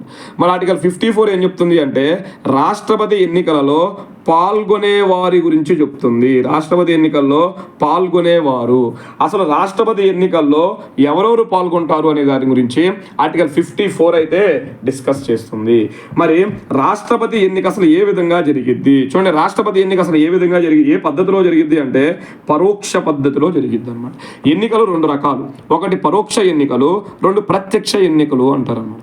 పరోక్ష ఎన్నికలు అంటే ప్రజలు ఎక్కడా కూడా ఓట్లలో పాల్గొనరు. ప్రజలు ఓట్లు వేయకుండా ఒక అధికారి గెలిచినట్లయితే అది పరోక్ష ఎన్నిక అంటారు. ఇప్పుడు రాష్ట్రపతికి మనం ఎక్కడైనా ఎన్నికలు వేస్తున్నామా, ఎక్కడ ఎన్నిక ఇదనమాట. కాబట్టి అదే ఎన్నిక పరోక్ష ఎన్నిక. అదే మనకి లోక్సభ ఎంపీని అయితే మనం ప్రజలు డైరెక్ట్గా ఓట్లేసి ఎన్నుకుంటాం, అది ప్రత్యక్ష ఎన్నిక. మనం ఒక ఎమ్మెల్యేని ప్రజలు ఓట్లేసి ఎన్నుకుంటాం, అది ప్రత్యక్ష ఎన్నిక. ఒక మన వార్డు సభ్యులను అనమాట, వార్డు సభ్యులు కానీ కౌన్సిలర్లు కానీ మనం ఏం చేస్తాం, ఓటేసి ఎన్నుకుంటాం అనమాట. కాబట్టి ఇది ప్రత్యక్ష పద్ధతి. ప్రత్యక్ష పద్ధతి అంటే ప్రజలు స్వయంగా ఓట్లు వేయడం. పరోక్ష పద్ధతి అంటే ప్రజలు ఎక్కడా కూడా ఓట్లలో అయితే పాల్గొనరు. మరి రాష్ట్రపతికి మనం ఎక్కడ ఓటు వేయట్లేదు కదా, అందుకని రాష్ట్రపతి ఎన్నిక ఏ పద్ధతి, పరోక్ష పద్ధతి అంటారు. మరి రాష్ట్రపతి ఎన్నికల్లో ఉండే వాళ్ళందరినీ కూడా ఏమని పిలుస్తారు అంటే ఒక ఎలక్టోరల్ కాలేజ్ అంటారు. చూడండి ఎలక్టోరల్ కాలేజ్ అంటారు అనమాట. Electoral college. రాష్ట్రపతి ఎన్నికల్లో పాల్గొనే వాళ్ళు దేనిలో సభ్యులుగా ఉంటారు, ఎలక్టోరల్ కాలేజీలో సభ్యులుగా ఉంటారు. లేదా దీనినే ఏమని పిలుస్తారు అంటే నియోజక గణం అనే పేరుతో కూడా పిలుస్తారు. ఎలక్టోరల్ కాలేజ్ లేదా నియోజక గణం అనే పేరుతో పిలుస్తారు. లేదా దీనినే ఇంకో పేరుతో కూడా పిలుస్తారు అనమాట, ప్రత్యేక ఎన్నికల గణం అంటారు. ఏంటిది, ప్రత్యేక ఎన్నికల గణం అనే పేరుతో కూడా పిలుస్తారన్నమాట. కాబట్టి ఎలక్టోరల్ కాలేజ్ అన్నా, నియోజక గణం అన్నా, ప్రత్యేక ఎన్నికల గణం అన్నా ఒకటే. ఇప్పుడు దీంట్లో ఎవరైతే సభ్యులుగా ఉంటారో వాళ్ళు ఏ ఎన్నికల్లో పాల్గొంటారు, రాష్ట్రపతి ఎన్నికల్లో పాల్గొంటారు. ఇది గుర్తుపెట్టుకోవాలి. మరి ఎవరుంటారు ఎలక్టోరల్ కాలేజీలో, చాలా చాలా ఇంపార్టెంట్ బిట్ అన్నమాట. అదొన్నా ఈ ఎలక్టోరల్ కాలేజీలో ఎవరుంటారు అంటే లోక్సభకు ఎన్నికైన సభ్యులు, లోక్సభకు ఎన్నికైన సభ్యులు అని అంటారు అన్నమాట. లోక్సభకు ఎన్నికైన సభ్యులు, ఇది గుర్తుపెట్టుకోవాలి, ఎన్నికైన అన్నమాట. అదేవిధంగా రాజ్యసభకు ఎన్నికైన సభ్యులు అంటారు. అదోనా రాజ్యసభకు కూడా ఎన్నికైన వాళ్ళు అన్నమాట. అదేవిధంగా రాష్ట్రాల శాసనసభలకు ఎన్నికైన సభ్యులు, రాష్ట్రాల శాసనసభలకు ఎన్నికైన సభ్యులు వీళ్ళనే మనం ఎమ్మెల్యేస్ అంటాం అనమాట. మెంబర్ ఆఫ్ లెజిస్లేటివ్ అసెంబ్లీ అంటారు. లోక్సభ సభ్యులను కానీ రాజ్యసభ సభ్యులను కానీ ఏమంటాం అంటే ఎంపీ అంటాం అనమాట, మెంబర్ ఆఫ్ పార్లమెంట్. అంటే పార్లమెంట్కి ఎన్నికైన సభ్యులు, రాష్ట్రాల శాసనసభకు ఎన్నికైన సభ్యులు. అదేవిధంగా ఢిల్లీ, అదేవిధంగా పుదుచ్చేరి అనమాట. ఢిల్లీ పుదుచ్చేరీలకి సంబంధించినటువంటి శాసనసభ సభ్యులు, ఢిల్లీ పుదుచ్చేరీలకు సంబంధించిన శాసనసభ సభ్యులు వీళ్ళందరూ కూడా దేంట్లో భాగం, ఎలక్టోరల్ కాలేజీలో భాగం. సో వీళ్ళందరూ కూడా ఇప్పుడు ఏ ఎన్నికల్లో ఓటు వేస్తారని చెప్పుకోవచ్చు మనం, రాష్ట్రపతి ఎన్నికల్లో వీళ్ళు ఓటు వేస్తారు. చాలా చాలా ఇంపార్టెంట్ బిట్ అనమాట. చూడండి ఇక్కడ ఎన్నికైన సభ్యులు అంటున్నాం అనమాట. ఎందుకు అంటే నామినేటెడ్ సభ్యులు కూడా ఉంటారు. రాజ్యసభకి నామినేటెడ్ అయ్యే సభ్యులు ఉంటారు. లోక్సభకు ఒకప్పుడు ఆంగ్లో ఇండియన్స్ అని నామినేట్ అయ్యే వాళ్ళు ఉంటారు. ఒకప్పుడు రాష్ట్ర ఎమ్మెల్యేలలో కూడా ఒక వ్యక్తిని గవర్నర్ ఏం చేసేవాడు, నామినేట్ చేసేవాడు అనమాట, ఎన్నికల ద్వారా కాకుండా. అలాంటి వాళ్ళకి ఓటు హక్కు ఉండదు, కేవలం ఎన్నికైన వాళ్ళకి మాత్రమే ఇక్కడ ఓటు హక్కు ఉంటుంది అని చెప్తున్నారు అనమాట. అదవుతుందా. యాక్చువల్గా ఢిల్లీ పుదుచ్చేరి ఎమ్మెల్యేలు అని చెప్పాం కదా, ఇది రాజ్యాంగం రాసినప్పుడు ఈ మాట లేదు. ఢిల్లీ పుదుచ్చేరి ఎమ్మెల్యేలు కూడా రాష్ట్రపతికి ఓట్లు వేయాలని రాజ్యాంగం రాసినప్పుడు లేదు. పివి నరసింహారావు గారి ప్రభుత్వంలో చేశారన్నమాట. మనకి 1992 సంవత్సరంలో 70వ రాజ్యాంగ సవరణ అనమాట. పివి నరసింహారావు గారు మనకి ప్రధానప్పుడు అదవుతుందా. 1992లో 70 రాజ్యాంగ సవరణ ద్వారా ఏం చేశారు, ఢిల్లీ పుదుచ్చేరి ఎమ్మెల్యేలకు కూడా రాష్ట్రపతి ఎన్నికల్లో అవకాశం అయితే కల్పించారు. చేసింది ఎప్పుడు 92, ఎన్నో సవరణ 70. అయితే ఇది ఎప్పుడు అమలైందంటే మాత్రం 1995 జూన్ 1వ తారీఖు నుంచి దీని అమలైతే చేశారు. దేని అమలు, ఢిల్లీ పుదుచ్చేరి ఎమ్మెల్యేలు కూడా రాష్ట్రపతి ఎన్నికల్లో ఓటు వేయడం గురించి మనకి 1995 జూన్ 1 నుంచి అమలు చేశారు. చట్టం ఎప్పుడు చేశారు, 92, ఎన్నో సవరణ 70వ రాజ్యాంగ సవరణ. చాలా చాలా ఇంపార్టెంట్ బిట్ అనమాట సార్. మరి ఇక్కడ ఢిల్లీ పుదుచ్చేరి అంటున్నారు, ఏంది ఇవి కేంద్ర పాలిత ప్రాంతాలు. మరి జమ్మూ కాశ్మీర్ కూడా కేంద్ర పాలిత ప్రాంతమే కదండి. దాంట్లో ఉన్నటువంటి ఎమ్మెల్యే ఇక్కడ శాసనసభ సభ్యులు అంటున్నారు. దేశంలో మొత్తం ఎన్ని రాష్ట్రాలు ఉన్నాయి, 28 రాష్ట్రాలు ఉన్నాయి. ఈ 28 రాష్ట్రాల ఎమ్మెల్యేలు వేస్తారు. చూడండి, దేశంలో 28 రాష్ట్రాలు, 8 కేంద్ర పాలిత ప్రాంతాలు ఉన్నాయి అన్నమాట. ఇప్పుడు ఆ శాసనసభ సభ్యులు ఎమ్మెల్యేలు అంటే 28 రాష్ట్రాల ఎమ్మెల్యేలు. అదే ఢిల్లీ పుదుచ్చేరికి సంబంధించిన 2 యూటీల ఎమ్మెల్యేలు. ఇది గుర్తుపెట్టుకోవాలి. మరి జమ్మూ కాశ్మీర్కు సంబంధించినటువంటి ఎమ్మెల్యేలు దీంట్లో పాల్గొనటారా అంటే వాస్తవంగా అయితే పాల్గొనట్లేదు అనమాట. ఎందుకు పాల్గొనట్లేదు అంటే మనకి జమ్మూ కాశ్మీర్ విభజించేటప్పుడు 2019లో ఒక చట్టం చేశారనమాట. ఏంటిది, జమ్మూ కాశ్మీర్ పునర్విభజన చట్టం అని చెప్పి ఒక చట్టం చేశారు. ఈ చట్టం చేసేటప్పుడు ఎక్కడా కూడా జమ్మూ కాశ్మీర్కి సంబంధించిన ఎమ్మెల్యేలు ఎలక్టోరల్ కాలేజీలో సభ్యులుగా ఉంటారు అని ఆ రోజు ఎక్కడ పెట్టలేదన్నమాట. కాబట్టి జమ్మూ కాశ్మీర్ ఎమ్మెల్యేలు ప్రస్తుతం రాష్ట్రపతి ఎన్నికల్లో అయితే లేరనమాట. మరి తర్వాత ఎప్పుడైనా జమ్మూ కాశ్మీర్ ఎమ్మెల్యేలను దేనిలో తీసుకోవాలి, ఎలక్టోరల్ కాలేజీలోకి తీసుకోవాలి. అంటే రాష్ట్రపతి ఎన్నికల్లోకి తీసుకోవాలి అంటే అప్పుడు ఏం చేయాలి అంటే ఆర్టికల్ 54ను సవరించాలన్నమాట. దీన్ని ఆర్టికల్ 54 ఏం చేయాలి, సవరించాలి. ఆ సవరణ ఎవరెవరు ఆమోదించాలి, లోక్సభ ఆమోదించాలి, రాజ్యసభ ఆమోదించాలి. మరి ఎంత మెజారిటీతో ఆమోదించాలి అంటే 2/3 వంతు మెజారిటీతో దాన్ని ఆమోదించాలి. ఇక్కడ 2/3 వంతు అంటే ఆ సభలో ఒకవేళ 540 మంది ఉన్నారనుకోండి, ఎగ్జాంపుల్ లోక్సభలో 540లో ఎంతమంది, 2/3 వంతు మంది అనమాట. 2/3 వంతు అంటే ఎంత, 3 1 3 3 8 24 18 రోజులు ఎంత, 360 మంది ఏం చేయాలి, దాన్ని లోక్సభలో ఆమోదించాలి. తర్వాత ఎక్కడికి వెళ్ళిద్ది, అది లోక్సభలోకి వెళ్ళిద్ది. లోక్సభలో కూడా మెజారిటీతో ఆమోదించాలి, 2/3 వంతు. ఇలా 2 సభలు ఆమోదించిన తర్వాత వాటిని దేశంలోని రాష్ట్రాలకు పంపుతారనమాట. దేశంలోని రాష్ట్రాలకు పంపుతారు. మరి అలా రాష్ట్రాలకు పంపినప్పుడు దేశంలో సగం కన్నా ఎక్కువ రాష్ట్రాలు, గుర్తుపెట్టుకోండి, సగం కన్నా ఎక్కువ రాష్ట్రాలు మళ్ళా దాన్ని ఆమోదించారన్నమాట. మరి సగం కన్నా ఎక్కువ రాష్ట్రాలు అంటే దేశంలో 28 రాష్ట్రాలు ఉన్నాయి. మరి సగం అంటే ఎంత, 28లో 14, సగం కన్నా ఎక్కువ అన్నాం 1, 15 రాష్ట్రాలు ఏం చేయాలి, దాన్ని ఆమోదించిన తర్వాత మళ్ళీ రాష్ట్రపతి ఆమోదించాలి. చూడండి, ఏ బిల్లు అయినా చట్టంగా మారాలి అంటే రాష్ట్రపతి ఆమోదం తప్పనిసరి అనమాట. కాబట్టి ఇప్పుడు జమ్మూ కాశ్మీర్ యొక్క ఎమ్మెల్యేలని రాష్ట్రపతి ఎన్నికల్లో చేర్చాలి అంటే మనకి ఆర్టికల్ 54ను సవరించాలి. లోక్సభ రాజ్యసభ 2/3 మెజారిటీతో ఆమోదించాలి. దాన్ని రాష్ట్రాలకు పంపినప్పుడు సగం కన్నా ఎక్కువ రాష్ట్రాలు ఆమోదించాలి. ఏ మెజారిటీతో అంటే మాత్రం ఇక్కడ రాష్ట్రాలు మాత్రం సాధారణ మెజారిటీ. సాధారణ మెజారిటీ అంటే జస్ట్ 1/2% అనమాట. అంటే ఆ సభలో సగం కన్నా ఎక్కువ మంది ఆమోదిస్తే అయితే జస్ట్ సరిపోతుంది అనమాట. ఇది కూడా మనం గుర్తుపెట్టుకోవాలి. చాలా చాలా ఇంపార్టెంట్ బిట్. చూడండి ఒకసారి ఇక్కడ మనం లోక్సభకు ఎన్నికైన సభ్యుడు అంటున్నాం అనమాట. అదో నా లోక్సభకి ఎన్నికైన సభ్యుడు అంటున్నాం. లోక్సభకి ఎన్నికైతే ఒకప్పుడు మనకి ఆర్టికల్ 331 ప్రకారం, గుర్తుపెట్టుకోండి, ఆర్టికల్ 331 ప్రకారం రాష్ట్రపతి లోక్సభకు 2 ఆంగ్లో ఇండియన్స్ నియమించేవాడు. చాలా ఇంపార్టెంట్. ఆర్టికల్ 331 ప్రకారం ఒకప్పుడు రాష్ట్రపతి 2 ఆంగ్లో ఇండియన్స్ను రాష్ట్రపతి లోక్సభకు నామినేట్ చేసేవాడు అనమాట. మరి నామినేట్ చేసేవాడికి ఉందా ఓటు హక్కు అంటే లేదు, కేవలం ఎన్నికైన వాడికే ఉందన్నమాట. అయితే ప్రస్తుతం రాజ్యాంగంలో ఈ ఆర్టికల్లో ఉన్నటువంటి ప్రాముఖ్యతను అయితే తొలగించేశారనమాట. ఎప్పుడు తొలగించారు అంటే 2019 ఎండింగ్ 2020లో 104వ రాజ్యాంగ సవరణ చట్టం ద్వారా ఏం చేశారు, 104వ రాజ్యాంగ సవరణ చట్టం ద్వారా ఆంగ్లో ఇండియన్స్ ను నామినేట్ చేసే విధానాన్ని లోక్సభకి ఎత్తేసారు. ఆర్టికల్ 333లో ఒక విషయం ఉంటుంది చూడండి. మళ్ళీ ఆర్టికల్ 333లో గవర్నర్ అనమాట, ఎంత పోతున్నా, గవర్నరు ఆ రాష్ట్ర శాసనసభకు ఒక సభ్యుడిని నామినేట్ చేయవచ్చు, ఎమ్మెల్యేని నామినేట్ చేయొచ్చు అనమాట. ఏ ఆర్టికల్ ప్రకారం, 333 ప్రకారం. ఆంగ్లో ఇండియన్ని నామినేట్ చేయాలి. అయితే ప్రస్తుతం దీన్ని కూడా ఏం చేశారు, రాజ్యాంగంలో తీసేశారు. ఏ ఆర్టికల్, ఏ సవరణ ద్వారా, 104వ రాజ్యాంగ సవరణ ద్వారా 2019-2020లో 104వ రాజ్యాంగ సవరణ ద్వారా దీన్ని ఎత్తేసారు. ఇదే 104 రాజ్యాంగ సవరణ ద్వారా లోక్సభలో SC-STల రిజర్వేషన్ను, రాష్ట్ర శాసనసభల్లో SC-STల రిజర్వేషన్స్ను మరొక 10 సంవత్సరాలు ఏంటిది పొడిగించడం కూడా జరిగింది. చాలా ఇంపార్టెంట్ అనమాట. మరొక 10 సంవత్సరాలు కూడా ఏం చేశారు, పొడిగించడం అయితే చేశారు. కాబట్టి ఇప్పుడు రాష్ట్రపతి ఎన్నికల్లో మనకి ఎవరెవరు పాల్గొంటారు అంటే మీకు సింపుల్గా పార్లమెంట్కి ఎన్నికైన సభ్యులు, 28 రాష్ట్రాల శాసనసభ సభ్యులు, ఢిల్లీ పుదుచ్చేరిల శాసనసభ సభ్యులు, వీళ్ళు మాత్రమే పాల్గొంటారు. ఇది గుర్తుపెట్టుకోండి, చాలా చాలా ఇంపార్టెంట్ బిట్ అన్నమాట. మరి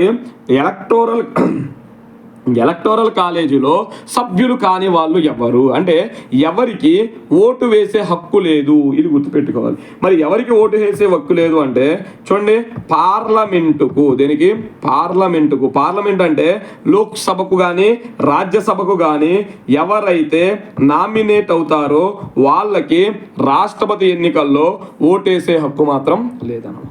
అదేవిధంగా ఎవరైతే ఎమ్మెల్యేలుగా నామినేట్ అవుతారో వాళ్ళకి ఓటు వేసే హక్కు లేదు. అదేవిధంగా ఏ రాష్ట్రాలలో అయితే ఎమ్మెల్సీలు ఉంటారో వాళ్ళకు కూడా ఓటు హక్కు లేదు. చూడండి, ఇక్కడ ఎమ్మెల్సీలు అంటారు, మెంబర్ ఆఫ్ లెజిస్లేటివ్ కౌన్సిల్ అంటారు అనమాట. మన రాష్ట్రంలో ఇప్పుడు చూడండి, ఆంధ్రప్రదేశ్లో ఎమ్మెల్యేలు ఉన్నారు, ఎమ్మెల్సీలు ఉన్నారు. అలా దేశం మొత్తం అన్ని రాష్ట్రాల్లో ఎమ్మెల్సీలు లేరు అనమాట. ఒక సభలే ఉన్నాయన్నమాట కొన్ని రాష్ట్రాల్లో. అందుకని ఎమ్మెల్సీలు అన్ని రాష్ట్రాల్లో లేరు కాబట్టి వీళ్ళకి ఏం చేయాలా, ఓటు హక్కు అనేది ఇవ్వలేదు. అదేవిధంగా ఉపరాష్ట్రపతికి అంటారు, ఏంటిది, ఉపరాష్ట్రపతికి కూడా ఏంటిది ఎన్నికల్లో ఓటు వేసే హక్కు మాత్రం ఎక్కడా లేదు. ఎందుకంటే ఈయన దేంట్లోనూ సభ్యుడు కాదనమాట, లోక్సభలోనూ సభ్యుడు కాదు, రాజ్యసభలో కూడా సభ్యుడు కాదనమాట. అందుకని ఈయనకి ఎక్కడా ఓటు వేసే హక్కును మాత్రం ఇవ్వలేదు. ఇది గుర్తుపెట్టుకోవాలి. అదోనా మనకి చాలా చాలా ఇంపార్టెంట్. చూడండి, మనకి ఇక్కడ పార్లమెంట్కి నామినేట్ చేయమంటే నా చెప్పాను కదా, లోక్సభకు ఒకప్పుడు 2 నామినేట్ చేసేవాళ్ళు, ఇప్పుడు తీసేశారు. కానీ ఇప్పుడు ప్రజెంట్ రాష్ట్రపతి ఆర్టికల్ 80 ద్వారా రాజ్యసభకు 12 మందిని నామినేట్ చేస్తాడు. గుర్తుపెట్టుకోండి, చాలా ఇంపార్టెంట్ బిట్ అనమాట. రాష్ట్రపతి రాజ్యసభకు ఎంతమందిని నామినేట్ చేస్తున్నాడు ప్రస్తుతం, 12 మందిని. ఏ ఆర్టికల్ ద్వారా, 80 మందిని అనమాట. ఏ సభకి, రాజ్యసభకు. చాలా ఇంపార్టెంట్ బిట్ అనమాట. అదేవిధంగా ఒకప్పుడు లోక్సభకి ఎంతమందిని నామినేట్ చేసేవాడు, 2. ప్రస్తుతం ఏం చేశారని చెప్పాను, తీశాను. ఒకప్పుడు మిమ్మల్ని బిట్ ఏం అడిగేవాడు అంటే రాష్ట్రపతి పార్లమెంటుకు ఎంతమందిని నామినేట్ చేసేవాడు అని అడిగాడు. ఒకప్పుడు బిట్ అనమాట. అప్పుడు 12 + 2, 12 ఏమో రాజ్యసభ, 2 ఏమో లోక్సభ. అప్పుడు టోటల్గా ఎంత అవుతుంది, 14. కానీ ప్రస్తుతం రాష్ట్రపతి పార్లమెంటుకు ఎంతమందిని నామినేట్ చేస్తున్నాడు అంటే మీరు ఆన్సర్ ఏం పెట్టాలి, 12 మందిని. ఎందుకు, ఈ ఇద్దరిని 104వ రాజ్యాంగ సవరణ ద్వారా తీసేయడం అయితే జరిగిందన్నమాట. అదవుతుందా? కాబట్టి ఇది కూడా మనం గుర్తుపెట్టుకోవాలి. చాలా చాలా ఇంపార్టెంట్ బిట్స్ అనమాట. అదేవిధంగా రాష్ట్రపతి ఎన్నికలను చూడండి, రాష్ట్రపతి ఎన్నికలను ఎవరు నిర్వహిస్తారు అంటే కేంద్ర ఎన్నికల సంఘం నిర్వహించింది అనమాట. ఎవరు, కేంద్ర ఎన్నికల సంఘం. కేంద్ర ఎన్నికల సంఘం అనేది ఇక్కడ నిర్వహించింది అనమాట. అదేవిధంగా రాష్ట్రపతి ఎన్నికకు అధికారిగా ఒక ఆయన ఉంటారు. ఆయన ఏమని పిలుస్తారు అంటే రిటర్నింగ్ అధికారి అంటారు. ఎవరు, రిటర్నింగ్ అధికారి. రాష్ట్రపతి ఎన్నికలను కేంద్ర ఎన్నికల సంఘం నిర్వహించింది. ఎవరి ఆధ్వర్యంలో, ఒక రిటర్నింగ్ అధికారి ఉంటాడు అనమాట. మరి కేంద్ర ఎన్నికల సంఘం ఎవరిని రిటర్నింగ్ అధికారిగా పట్టిద్ది అంటే గుర్తుపెట్టుకోండి, Lok Sabha secretary general. Lok Sabha secretary జనరల్ని కానీ లేదా రాజ్యసభ సెక్రటరీ జనరల్ని కానీ. చూడండి, రాష్ట్రపతి ఎన్నికల్లో రిటర్నింగ్ అధికారిగా ఎవరు ఉంటారు, చాలా చాలా ఇంపార్టెంట్ బిట్ అనమాట. లోక్సభ సెక్రటరీ జనరల్ కానీ రాజ్యసభ సెక్రటరీ జనరల్ కానీ వీళ్ళిద్దరిలో ఒకళ్ళు రాష్ట్రపతి ఎన్నికకు రిటర్నింగ్ అధికారిగా ఉంటారు. మరి ఎవరుంటారు వీరిద్దరిలో అంటే గుర్తుపెట్టుకోండి, రొటేషన్ పద్ధతిలో ఉంటారు అనమాట. ఏ పద్ధతి, రొటేషన్ పద్ధతి అంటారు. రొటేషన్ అంటే ఒకసారి ఎన్నికకు లోక్సభ సెక్రటరీ జనరల్ ఉంటే నెక్స్ట్ రాష్ట్రపతి ఎన్నికలకు ఎవరు ఉంటారు, రాజ్యసభ సెక్రటరీ జనరల్. ఆ నెక్స్ట్ మళ్ళా లోక్సభ, ఆ నెక్స్ట్ మళ్ళా రాజ్యసభ. ఇలా రొటేషన్ పద్ధతిలో వీళ్ళైతే మారుతూ ఉంటారన్నమాట. ఫర్ ఎగ్జాంపుల్ 1952 సంవత్సరంలో మొదటిసారిగా రాష్ట్రపతికి ఎన్నికలు జరిగాయి అన్నమాట. అదొందా 1952లో మొదటిసారిగా రాష్ట్రపతి పదవికి ఎన్నికలు జరిగాయి. మరి దానికి రిటర్నింగ్ అధికారిగా ఎవరున్నారు అంటే ఆయన పేరు ఎంఎన్ ఖేల్ అని పిలుస్తారు. చూడండి, ఎంఎన్ ఖేల్ అనమాట. ఈయన లోక్సభ సెక్రటరీ జనరల్ అనమాట. Lok Sabha secretary general. కాబట్టి 52లో లోక్సభ సెక్రటరీ జనరల్ ఎలా ఉన్నాడు? రిటర్నింగ్ అధికారిగా ఉన్నాడు. నెక్స్ట్ రాష్ట్రపతి ఎన్నికల్లో ఎవరు ఉంటారు? ఖచ్చితంగా రాజ్యసభ సెక్రటరీ జనరల్ ఉన్నారు. ఇలా రొటేషన్ పద్ధతిలో మారుతుంది. చూడండి, మనకి లేటెస్ట్గా తెలిసిన వాటి ప్రకారం అయితే 2017 అనమాట. ఇప్పుడు 2017లో రాష్ట్రపతి ఎన్నికలు జరిగినాయి కదా, రామ్నాథ్ కోవింద్ గెలిచాడు అనమాట మనకి రాష్ట్రపతి ఎన్నికల్లో. మరి అప్పుడు మనకప్పుడు రిటర్నింగ్ అధికారిగా ఎవరున్నారు అంటే అనూప్ మిశ్రా ఉన్నాడు అనమాట. ఎవరు? అనూప్ మిశ్రా. మరి అనూప్ మిశ్రా ఎవరు అని అడిగితే లోక్సభ సెక్రటరీ జనరల్. అనూప్ మిశ్రా ఎవరు? లోక్సభ సెక్రటరీ జనరల్ అనమాట. చూడండి, 2017లో జరిగింది. మళ్ళీ ఎప్పుడు జరిగినాయి? 2022లో జరిగినాయి. ద్రౌపది ముర్ము గారు గెలిచారు కదా, last time Lok Sabha secretary general returning అధికారిగా ఉన్నాడు. ఇప్పుడు ఎవరు ఉంటారు? రాజ్యసభ సెక్రటరీ జనరల్ అనే వ్యక్తి ఎట్లా ఉంటాడు? మనకి ఇక్కడ రిటర్నింగ్ అధికారిగా ఉంటాడు. మరి ఎవరు రాజ్యసభ సెక్రటరీ జనరల్ అంటే పిసి మోడీ అని చెప్పి ఒక ఆయన ఉన్నాడు అనమాట. ప్రమోద్ చంద్ర మోదీ అని. ఆయన రిటర్నింగ్ అధికారిగా అయితే ఉన్నాడు అనమాట. అదవుతుందా? కాబట్టి ఈ విధంగా రిటర్నింగ్ అధికారుల మీద కూడా మనకి బిట్ అడిగేటటువంటి అవకాశం చాలా ఎక్కువ ఉందన్నమాట. గుర్తుపెట్టుకోండి. కాబట్టి చూడండి, మనం పర్టికులర్గా ఈ సెక్షన్లో ఆర్టికల్ 52 గురించి, ఆర్టికల్ 53 గురించి, ఆర్టికల్ 54 గురించి చెప్పుకోవడం అయితే జరిగింది. నెక్స్ట్ ఆర్టికల్లో మిగతా అయితే కంటిన్యూ చేస్తా. ఇప్పటికే వీడియో ఆల్మోస్ట్ 45 నిమిషాల పాటు వచ్చేసింది అనమాట. ఓకే, నెక్స్ట్ కంటిన్యూ చేస్తా. చెప్పాను కదా, ఇదంతా కూడా నేను చాలా నీట్గా టైప్ చేసి మీకు అయితే ఇస్తున్నాను అనమాట. అదో చూడండి, చాలా నీట్గా టైప్ చేసి ప్రతి పాయింట్ ఇక్కడ ఇస్తున్నాను అనమాట. ఎవరికైనా పీడిఎఫ్ కావాలి అంటే చెప్పాను కదా, ఈ నెంబర్కి అయితే ఫోన్పే కానీ గూగుల్ పే కానీ చేయండి. 99511144. దీని యొక్క కాస్ట్ ఎంత అంటే 25 రూపాయలు. ఏమేమి ఇస్తాను ఈ 25 రూపాయల కంటే? కేంద్ర ప్రభుత్వానికి సంబంధించి రాష్ట్రపతికి సంబంధించిన రాష్ట్రపతికి సంబంధించిన ఆర్టికల్స్ అన్నీ ఇస్తా, రాష్ట్రపతికి సంబంధించిన అధికారాలు కూడా ఇస్తానన్నమాట. అంటే మొత్తం ఒక 15 పేజీల దాకా ఉంది. దాన్ని మొత్తం టైప్ చేశాను అనమాట. మీకైతే ఖచ్చితంగా ఉపయోగపడుతుంది. ఓకే, నెక్స్ట్ ఇక్కడ నుంచే కంటిన్యూ చేస్తా. Thank you.